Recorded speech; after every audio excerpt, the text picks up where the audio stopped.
காதல் என்றால் அது பூவின் வடிவம், ஆனால் உள்ளே அது தீயின் உருவம். காதல் வந்தால் இந்த பூமி நழுவும், 10ஆம் கிரகம் ஒன்றில் பாதம் பரவும். காதல் வந்து நெஞ்சுக்குள்ளே நுழையும், ஒரு தட்ப வெப்ப மாற்றங்களும் நிகழும். காதல் வந்து கண்ணை தட்டி எழுப்பும், அது ஊசி ஒன்றை உள்ளுக்குள்ளே அனுப்பும். இந்த காதல் வந்தால் இலை கூட மலை சுமக்கும்.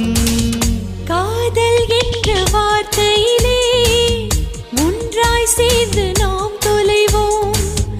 காதல் என்ற காற்றினிலே தூசி போல நாம் அலைவோம்.